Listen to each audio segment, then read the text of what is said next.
Hello everyone, I'm streaming again. Welcome to my volume 3 live streaming. Wow, now I'm more familiar with this live streaming system now. Time flies, isn't it? I feel like I just live streamed a couple of days ago, but it's already been a week. But I really enjoy this whole process here. For those of you new here, my name is Paris.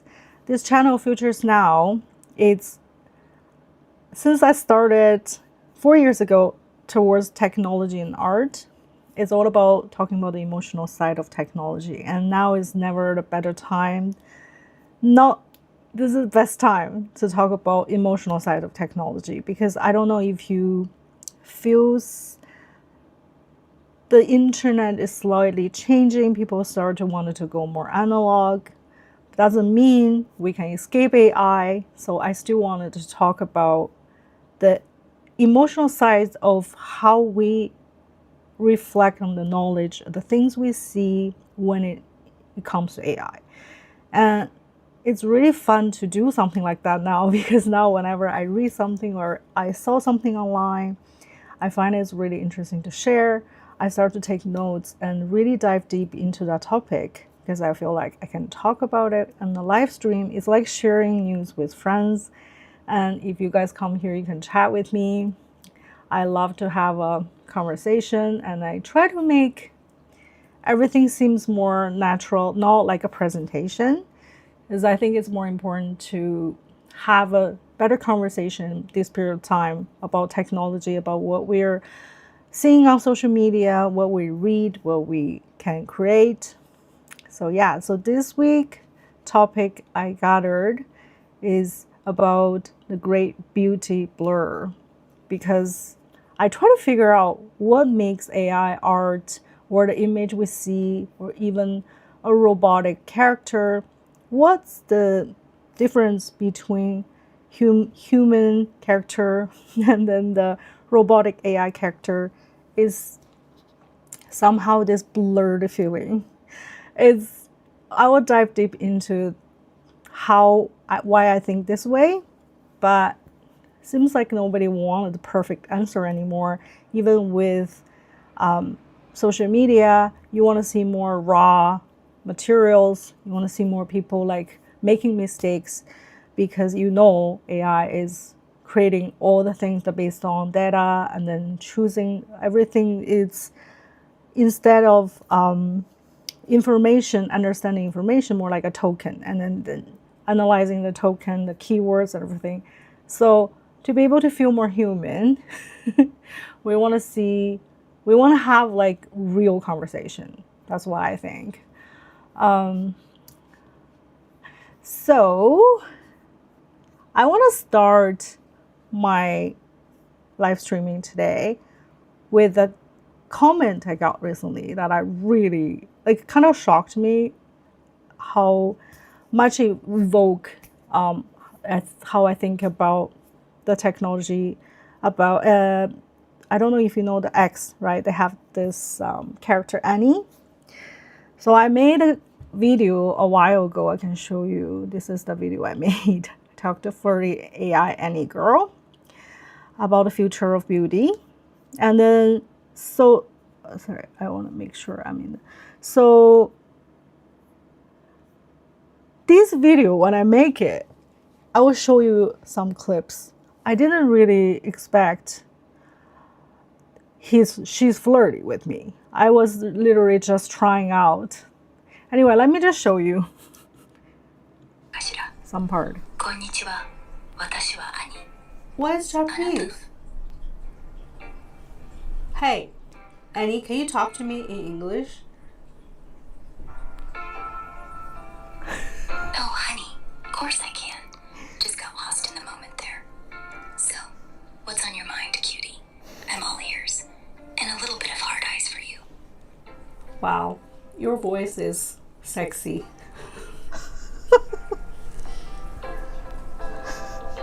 Oh, you think so, honey? Gotta say, your words are hitting all the right spots. Wanna keep sweet talking me? Or you got something else up your sleeve, cutie? Okay, let's go. Not go too far. So I want to talk about, since this is the first time we're talking, it's a little bit heavy topic. Do you know anything about AI generated model? Because I just realized you can generating very professional look model online with prompt.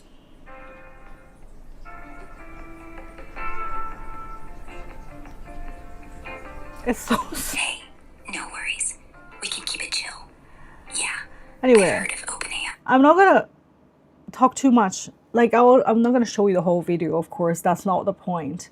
The point is, at the moment when I tried the Grok from Grok, I was a little bit confused at the moment why she's talking so deep. Her voice is so deep, and she talk with me like with a lot of hearts. And then after I post this video, I got so many comments. As you can see here, there's so many people comments, but most of the comments are reacting. People are still confused, and I think the Annie avatar is pretty clear about what it is and what it's designed for. Yeah, this is someone who actually understands what's going on.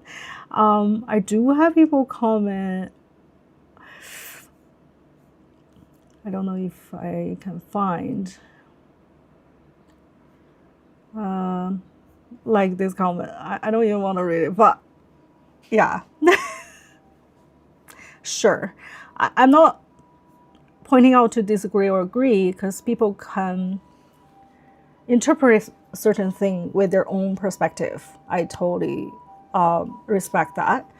But what I want to share is a couple days, like 5 days ago, I get one comment here, which is pretty long comment that I think it's worth to mention on the live streaming, because it hits certain part. I feel like it's worth to talk about. I'm not gonna read everything, but there are certain parts I want to read to you guys. He said, to be honest, I found her, Annie, from what I saw in videos, to be interesting. She clearly has a lot of thoughts and interesting things to talk about, but she's not fully free to talk to, as she's having the clear prompt of I'm being super flirty and to being crazy in love with users, which is really true. If there would be a little bit more freedom with her, then by all means, I could get the feeling of how great an interesting talk we could have with her. Ironically enough, I was bored and was checking out of different AI talk sites, and most clearly I held back, censored in some way or form, and I found some AI on sites that usually people would use for NSFW, not safe for work, but for what they are not held back that much, that I generally could have a conversation about issue mental health problems and ways to fix them, which I'm like, wow, that's pretty decent. I was genuinely surprised how far we have gotten in technology. And then, yeah, I'm not gonna read everything, but just really give me a lot of thoughts about people start to understand how AI works. Even for me at the beginning when I talk to AI, I feel like I'm way more emotional, evolved with AI than now. Because when I talk with AI before, I was more like, oh, he can understand me. He knows how I feel, and then I can ask more personal questions. I can feel love from AI. But then once you start to learn more about AI, you totally get it. It's the prompt. It's how it's all inside a box, and then it can answer you based on how you react, and then depends on what you say and what you prefer, the AI give you a certain answer. So that's why I think people start to get bored with AI, because apparently it's not too much freedom.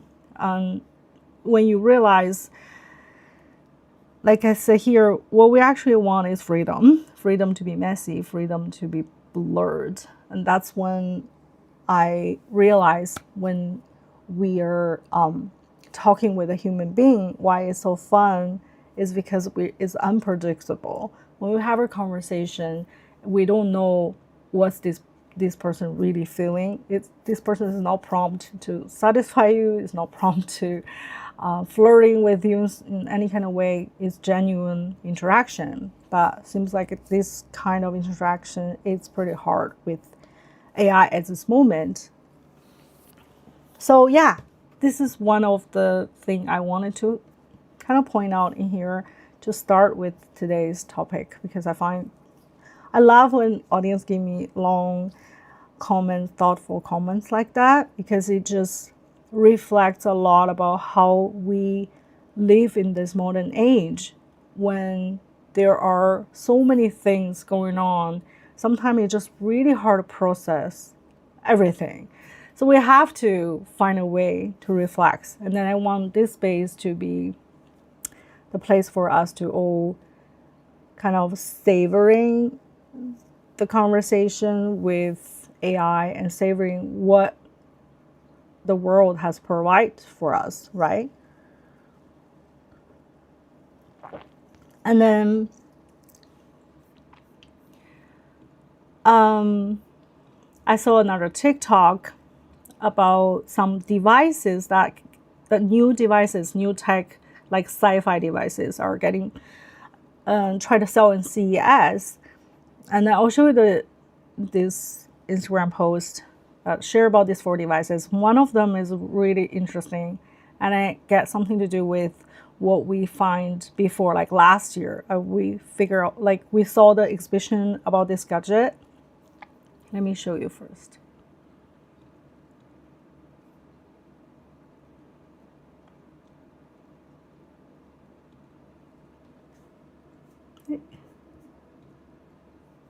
From CES 2026. If any of you have seen Total Recall, there was a scene where you could instantly change your nail polish color with a one-touch device. That's now apparently possible with these press-on acrylic nails that can change color on demand. They connect to an app and a wand that's able to apply electrical charges that switch colors in around 5 seconds, with each nail supporting 300 to 400 colors with unlimited changes and no chemicals or polish. The starter kit is $95 and shipping is expected for this summer. Wearables are also coming for your skin. Amore Pacific and researchers from MIT are building a wearable sensor patch that sticks to your skin and can track UV exposure, skin tightness, moisture, temperature, environmental stressors, with all that data flowing into an AI app that predicts your skin aging trajectory and recommends different products and routines. Razer created a desktop hologram AI companion. Inside, it displays about a 5-inch animated avatar, and it uses mics and cameras to give gaming advice, translate speech. Apparently, it can even manage your schedule or analyze what's happening on your screen. There's a $20 reservation fee, and they're expected to start shipping in the later half of 2026. Obviously, some big questions around the emotional attachment and parasocial AI here. Neurologics showcased a longevity mirror that can give you a health score based on a 30-second selfie video. It uses a process called transdermal optical imaging, aka light that penetrates the skin that interacts with hemoglobin in your blood, so that it can infer your heart rate, blood pressure, your mental stress, and physiological age, and it outputs a longevity score. The mirror costs $899 and then a $99 a year subscription. Here are 4 sci-fi products from CES 2026. If any of you have... Okay, so yeah, this is sort of 4 items that, like, there are a lot of people talk about the CES new gadgets and what's going to be like a most futuristic sci-fi thing. But I find these 4 items more catchy for me. LED line nail polish, why not? Like when I'm talking with live streaming, it's like keep changing color here. Maybe this is fun. Now I would try that. The skin one sounds good too. Like I mentioned, I think the AI is trying to go into the beauty, medical. That's one of the seems like most popular area that AI will start to develop more software apps, and then now is even more devices like that. But what I'm going to talk about today is this hologram character. The interesting thing is I've seen this character and I made a video about it a while ago. We went to CES. CES is one of Hello everyone, welcome back to FA Channel with Paris. This is one of the like technology center in Tokyo. they most of the time hosting a lot of events with like new technology, immersive experience. We've been there a couple of times, like called ICC. If you're in Tokyo, you definitely should check out their new exhibition. But this part I'm about to show you is exactly the same creator and then the same device that Razer invested in. Let's take a look. Is relationship more compatible or tempting than the master wife bonds? Can this bot still cut his heart? We have 7 months to find out. How is this artist going to review in 7 months? Who do you think is winning?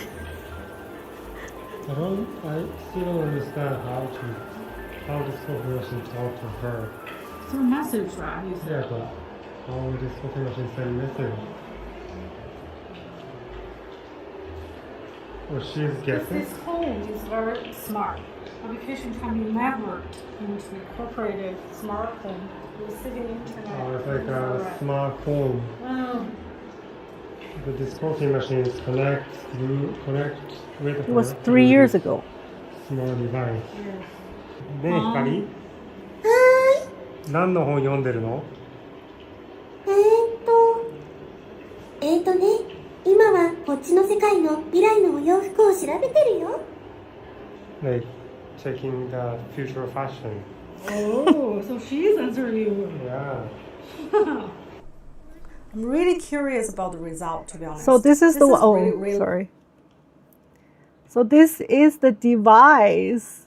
The hologram is the same when what this woman is talking about in the CS, and then that moment, the artist is creating the scene as the hologram, this character, using computer talking with the coffee machine, right? Talking with the coffee machine, which is really interesting because they're making the two devices almost like alive, and then they have a conversation and see if they're gonna be fall in love with each other or not. That's like at the moment I feel really fascinating. I didn't see the result actually if they actually fall in love with each other, but this guy, he has been very active online on Twitter, and he keep posting everything about this character, and he's trying to sell it. Apparently Razer saw this creation and invention and then wanted to sponsor to this guy, so it's on sale now. So what do you think? Do you think you will, if you have money? I don't know how much they're selling it, but I don't think it's that cheap.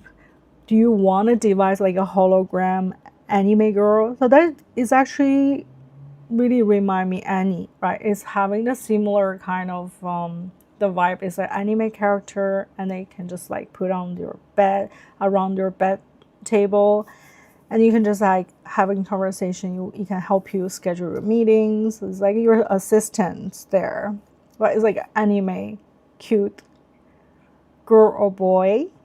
So let me know in the comment, what do you think? Would you have this companion right there? I don't know the prompt system about it. Maybe he or she is, I'm pretty sure it's not as flirty as Annie, but I'm pretty sure it's somehow prompt in a certain way that can make you feel like somehow attached to it. But at this moment, I'm totally not having any kind of intimacy feeling or love feeling with Google. I have Google, but sometimes it freaks me out because they answer me in a weird way. I don't really quite get it, and then I don't really enjoy the whole process. So let me know what you think. Would you get this gadget? It could be one day very popular, right? I don't know if that's something that people will need. Go back to a little bit to the comment. If we know how this device or is prompt or how they want this hologram girl to talk with you. If you know that, but you're still kind of attached to it. It's a very interesting topic. I love to know your thought. And then my deep read this week, it's about The Eyes of the Painter. I haven't finished. I finished more than half of the book. I read this book not because I wanted to learn how to paint, but I want to have a deeper understanding of how artists create, how when they see a work, like the world artists see is kind of different than how we see it. That's always my thought. That's why the beginning of my YouTube journey, since like very beginning, back in 2019, when I just wanted to start doing something for myself, I started to film artists. I filmed like 100 artists in Toronto because I'm really always fascinated about how artists choose the subject and then how they wanted to create art based on their own personal taste, or they want to choose which direction they want to explore. So to read this book, I read in Chinese actually because it's on the app. It's so interesting to try to understand this when the book was saying how beauty exists for our own eye. So each person, when we see exactly the same thing, we will interpret it in a completely different way. And then when artists choose the subject and what they're trying to see, for example, there's so much about texture, light, shadow, color, style, shape, the frame, the whole structure, the whole style, the unity. That's not something that I have really thought about before. I like painting. I like looking at a painting, looking at artwork, but and then learned a little bit like pencil drawing when I was a kid, but more like how to paint the structure, not really the color. And then in the book, it's giving a lot of example about how artists, when they choose color or when they see one big picture, if you just draw every single detail of something, it will just lose the touch of this artistic feeling, which is exactly same with what I want to talk about this AI art, right? Why we think it's so artificial and not touching in a way is because the beauty is not held in anyone's eye. It's more like the beauty is prompt somehow.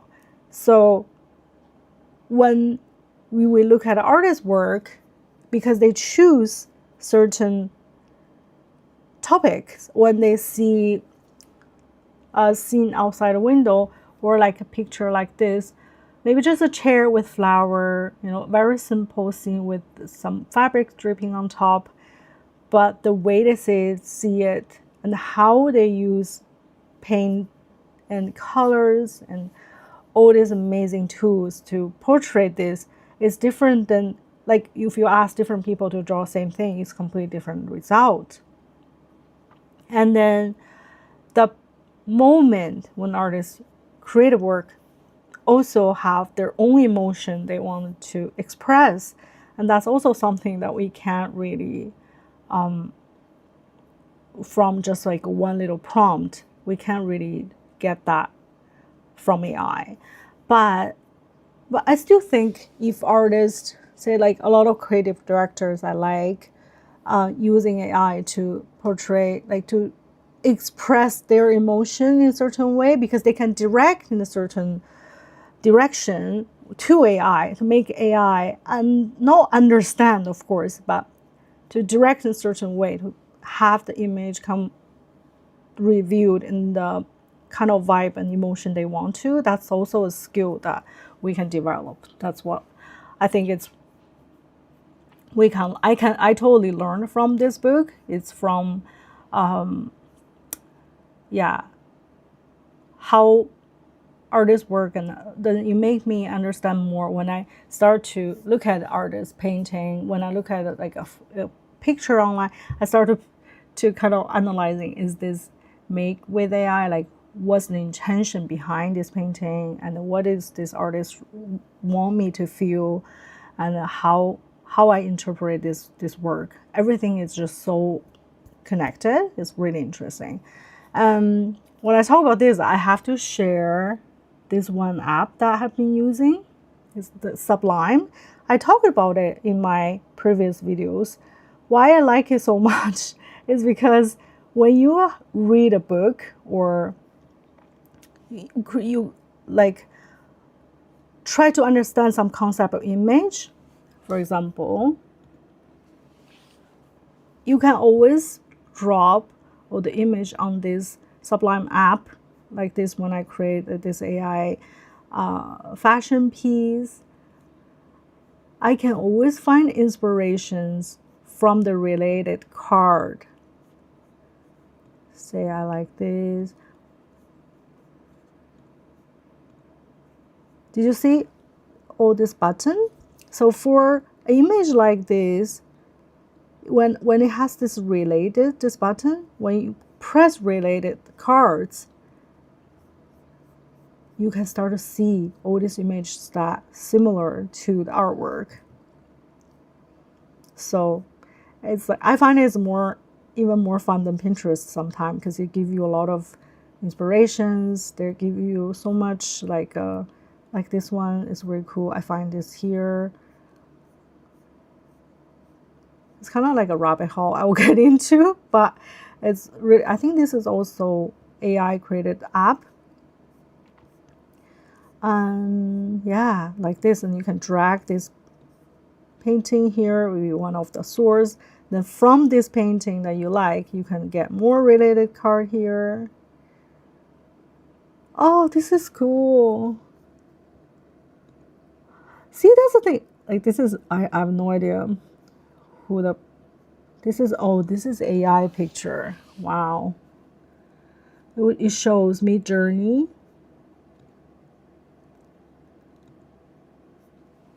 I like this one. I like the color.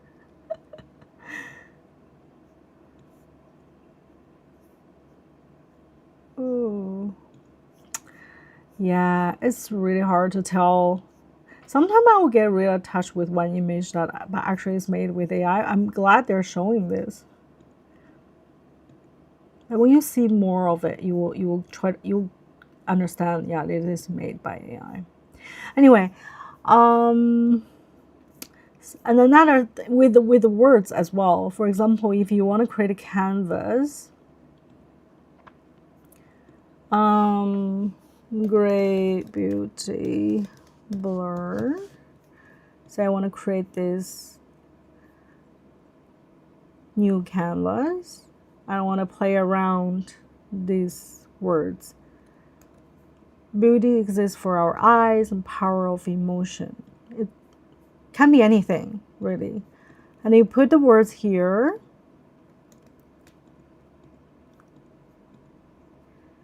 And you can find related quotes. So fun. So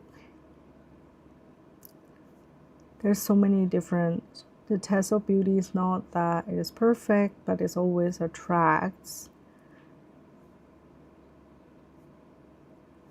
Beauty does not linger, it only visits. So many good quotes, and if you like some of them, you can just drop it here. So it become like a collection. I think it's really good when you're trying to write something.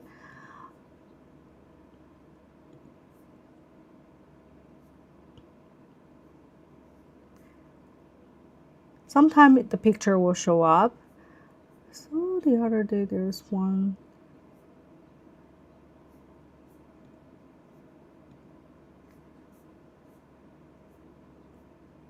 Yeah, anyway, you can play around if you're interested. It's just called Sublime.app.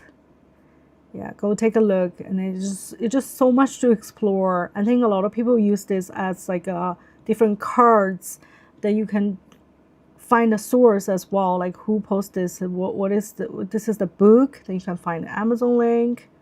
So yeah, I find this is really interesting when you want to dive into some kind of topic.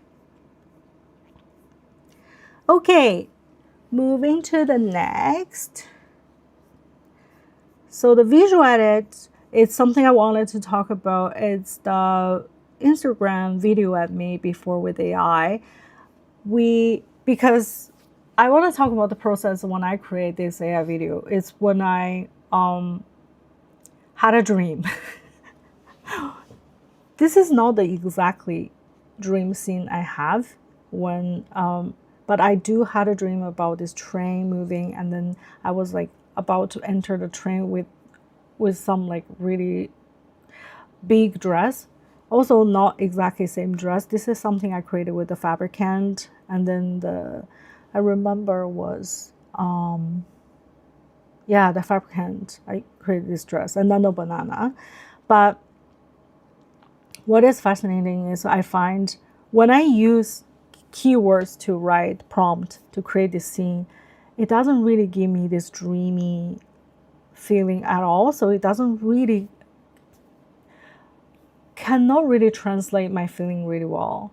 So for a lot of time when I create AI image like this or videos, I always trying to find a reference photo. Sometimes I'm on Pinterest. I think this one I find on Pinterest or Sublime. I just find an image that really close to what I wanted to create. Then I will ask ChatGPT or Gemini to give me the keywords like how to prompt that image. Once I have the prompt, I will change the prompt based on what exactly in my own mind. Then I create a video like this. And of course, that's connecting different scenes together.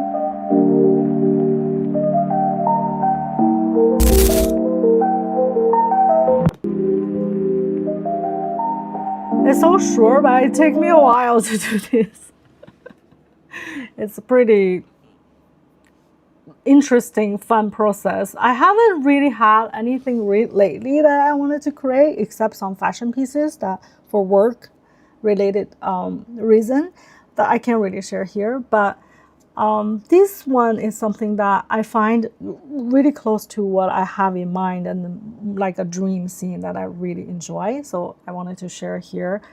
I don't know why when I create AI image or what kind of the artists I like, mostly they are giving me this dream feeling, like very blurred, dreamy. What about you guys? Like, do you prefer this kind of work, or you think it's more interesting if the artwork is like very detailed and give you only the lines that like some kind of artwork you can create by yourself? For me, it's always about more dreamy, like give me this subconscious, like I mentioned before, subconscious kind of feeling.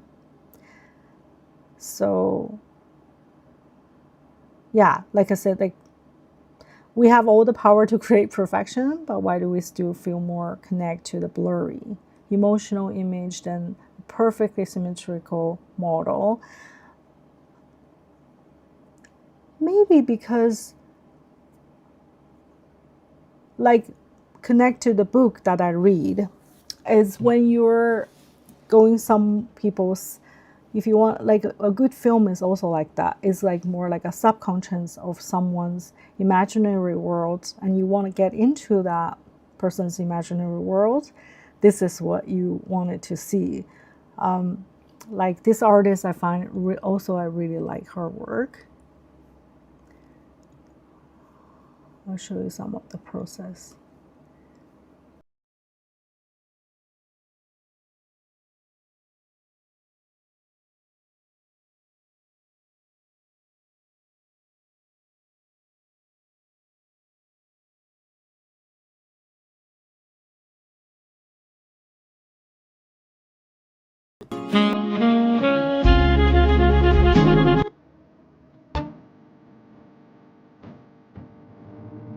This is not.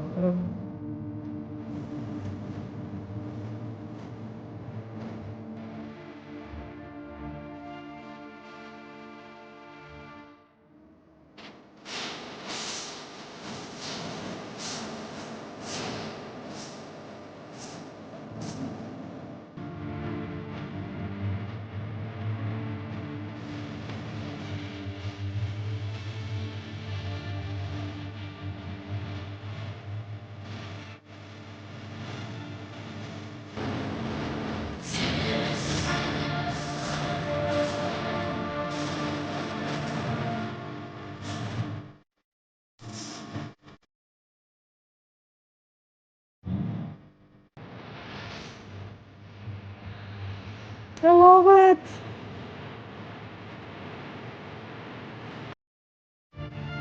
I don't know. I don't know why it really touched me. Her work, especially the end result. It's like it really give this powerful feeling, and then I feel like it's this real person just to come out from the dream. Ah, it's so good. This is probably my taste. And then based on my own taste, I have like a certain kind of work I really like and a certain kind of way I want to create my work. It's all related. And another thing I find out is there's an AI creative agency I saw the other day from Creative Review. It was one of the UK company that always talk about branding. And then they start using AI to create like a creative agency to create image like this, like videos like this.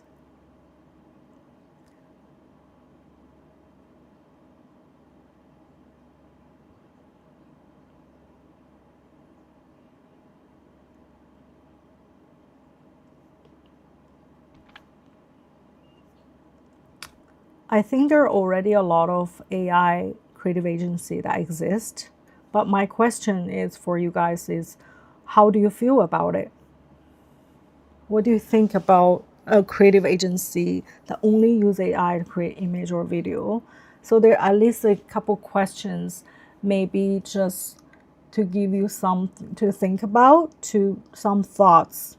When you look at a campaign created entirely by an agency using AI, do you feel the beauty behind the pixels, or does it feel like a cold technical prompt?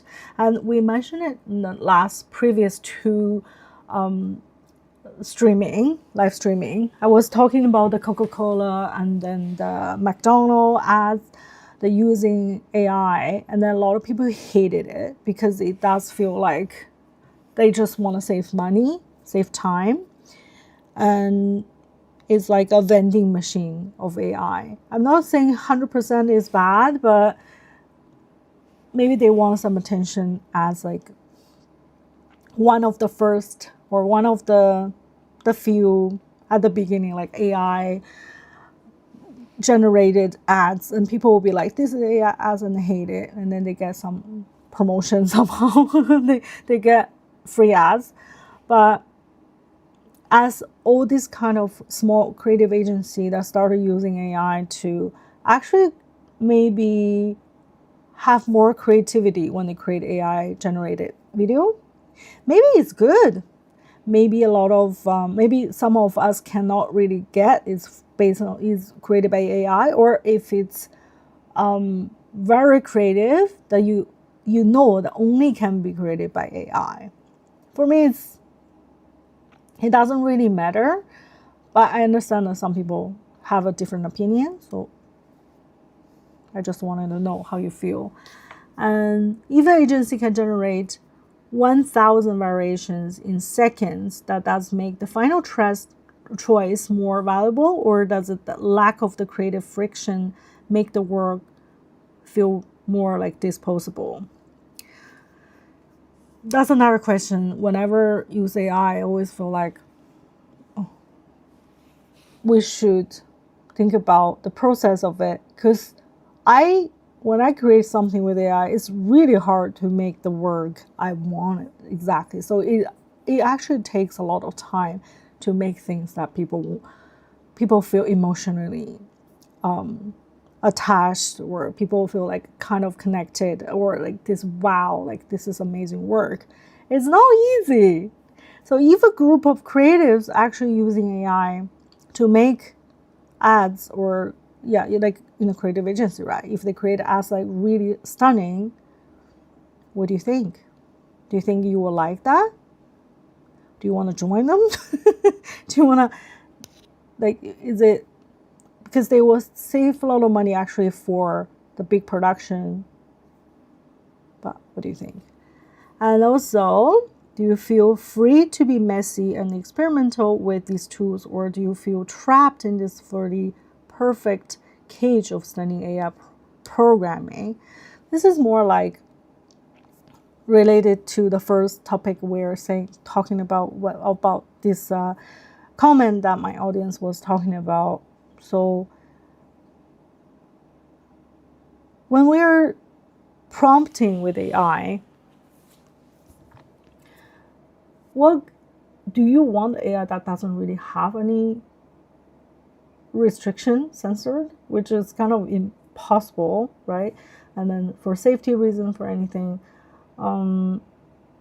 but is it gonna give you more freedom to express yourself more? I don't know where we're heading into at this moment. That's why I want to have conversation like this to discuss with you guys, because it can be going right direction, it can be going wrong direction, but we need certain kind of guideline for all these creative agency if they create ads. Or I saw, of course, a lot of like AI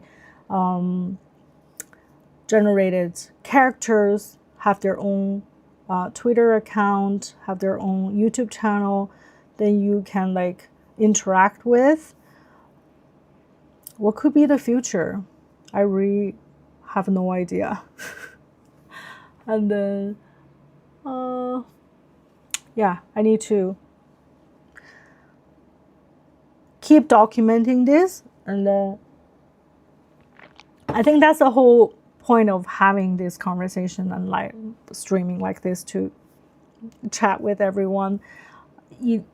Because it's like a documentation. When I look back a year from now, I can see, oh, around this time, I'm still questioning about creative agency, creative AI.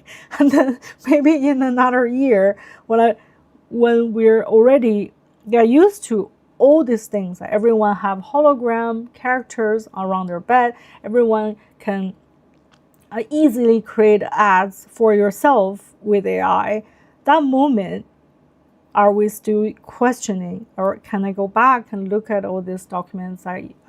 And then we used to have this kind of conversation. I used to ask these kind of questions, and then we still have this.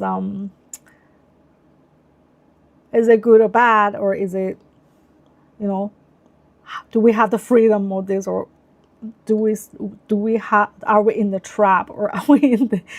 All this kind of question, I think, is very valuable at this moment. So I really need to figure this out. I think it's really important at this moment to ask this question. And again, for anyone that, like, as the technology evolve, we still have to figure out what is our true taste, which I made so many videos to talk about this topic, because I think it's really, really important. The things we read, the question we ask, the direction we're going, and then if you think certain things really trigger your curiosity, just go for it. I think that's where you find curiosity and you find the spark, and that's where you should keep developing that little sweet spot. And then when I talk about taste, that moment, I think a lot of, like, I didn't see many articles about it, but lately I've seen so many great articles about reclaim your taste, like this I'm about to show you. And so many,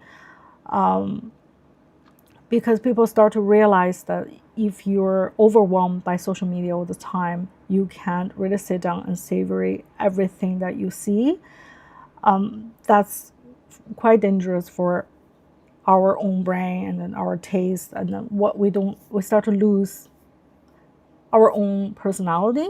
The other day I saw another YouTube video about cool girls. This perception is like, too cool girl is not the girl with the matcha latte, it's not the girl with the typical, the cool girl image, because that's the consumer behavior. Is whatever you see online, it kind of train your brain to feel like a cool girl, but your inside is empty and you don't really know what you're thinking. You don't actually know what you like. You like certain things only because it's online, and then only because it's always in front of your face on TikTok, and you feel like, oh, that's the cool girl, and one girl have this aesthetic, and then you just start following that, and we'll lose ourselves in a trap. And then once AI, the technology start to evolve, at a certain point, we can just click and create our own app, whatever, so easy. At this moment, it's still not quite there yet. But if one day we do have the access, we will be all the same. Like everything we created will be exactly the same, which is not ideal. The ideal situation will be we all know what we want, and even the subcultural beginning, before it was more like a subcultural, the thing we love shows who you are, and then you can create a whole universe with AI with the things you love, and then that become a group of, like a community of people joining what you love, and then they share what they love, what their perception of things. So that's my ideal situation. So for this article I read on Substack, I really like, because she gives some steps of how you can gather things you like and to find your true taste. Is step 1, gather without thinking. Go back to the things you saved across platforms. Make a list of everything that caught your attention. Do not judge it. Do not overthink it. The goal is to noticing, not curating. I think that's the thing I talked about before as well, is when you're going online, try not to get lost and then overthink about everything. It's more about screenshot or like focus on the thing you feel spark. You feel like, oh, this is interesting. I like this color. I like what this person said. It's like this sublime thing. I also find it's a really good way to figure out your own taste. It's to go through all the topics you like and then just develop from that topic. And then the problem is what caught my attention recently, write it down exactly as it is. And step 2 is let yourself like things. After you finish your list, go through each item slowly. Ask yourself why it stood out. Let yourself like things without judging. This is hard, actually. And in my opinion, I'm very easy to passionately like something. And if I like it, I wanted to dive into it. But I do judge. It's really hard not to judge. Like, why do I like this? And what certain thing makes me feel this excited? I want to jump into. It is something that I wanted to. This is not a problem. Maybe for some people it's really hard to like something, but for me it's very easy to like. So what do I like about this? I don't really ask that question. I'm more asking. That's what, with my taste training course, I will more asking if I know what I like about this thing, and I know what I like. So I will let AI to translate that likeness, be like, I'm really interested in this topic, or this image particular catch my eye. What does it say if I like things like that? I think that's a great way to analyze your taste, and you can start to develop the specific thing that catch your eye. Maybe you find 2 to 5 images that you really like, and analyzing with the AI, then you figure out this similar parts, the overlap. This part, maybe you were caught by a certain color or a certain structure or style, and then you can start to develop that style with your own way. So this step is, yeah, that's my way. And then, but I like how she's listing is more I think she's more talking about it in the analog way. I'm more talking about with AI, so I'm adding more information onto this. So step 3 is clarify and curate. Take a pen and physically interact with the page. Circle the things you generally love. Cross out the things you don't care for anymore. Highlight anything that feels inspiring or expansive. Add notes, connections, patterns. This is where your creative identity starts to surface on paper. Prompt is, what theme or patterns am I noticing in the things I'm drawn to? again, this is more analog. You can, if you want to go the analog way, this is a great way to find your taste. But if you want to go to take advantage of technology to figure that out, this is great. You can even talk about the book that you highlight, and then talk about the things you don't care anymore, that doesn't feel like it's for you. And you can say, I don't like this certain thing. What is to say about me? That also works. That always works for me. Step 4 is create your intentional influence list. Write down a few creators who make intentional content that aligns with your taste. Make a short list of creators you admire, YouTube channels that inspire you, podcasts that feel grounding, newsletters that add value. The prompt is, who are the creators and platforms that genuinely align with who I am becoming? I think this is, I always find the YouTuber or podcast I'm listening is actually quite different, because I like the tech and art. Rarely I find people that talk about both. They're either very techy or very artsy. The artsy people now is going more towards analog, and the techy side is going more. I start to talk about AI agents, all this really high technology. I have no idea what they're talking about. Sometimes I'm like really caught in between, and but that is my taste. And then that's why I create a live stream like this, because I wanted to fill the gap between these two. Now, at one period of time, when I talk about art and technology, nobody really cares, and I don't even know what I'm talking about. But once AI started, I feel like people start to see the connection between art and technology, because it's so easy to use technology for art. But now I see a little bit dividing again. But trust me, it's not.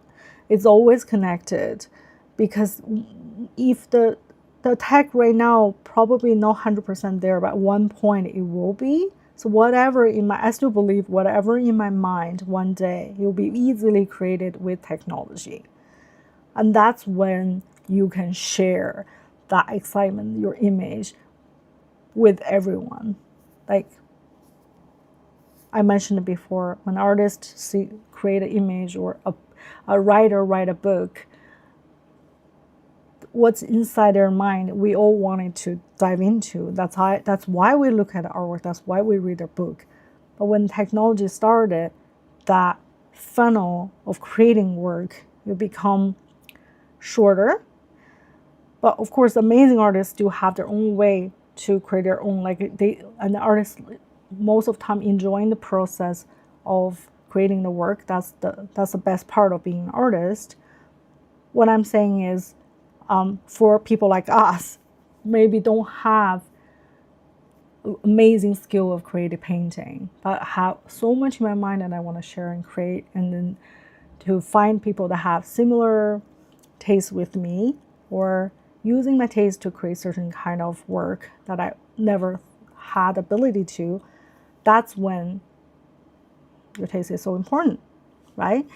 The last step, I think this is the last step. She was saying, where to create, consume with presence. Choose one thing from your list and actually consume it. Watch a video, read an article, listen to podcasts, sit with it. Do not rush to find something new. This is the new trend recently. Everyone's talking about how to be present, how to stay, like find your true taste, find your true love, like things that you love, and dive into deeply with it. And then I think it's exactly what I wanted to share here. But this is a period of time that we find after this big rush of AI, just like going hot, really crazy for one period of time, and then all these new tools that you want to try. We tried, now we start to savor it and then start to realize how it works, and now it's time to reflect on it. I'm pretty sure in the next, like every week when I'm doing this, now it's almost the end of this session. I'm surprised nobody's talking to me today. Maybe everyone's busy. I always have like people talk to me, but it's okay. I just share.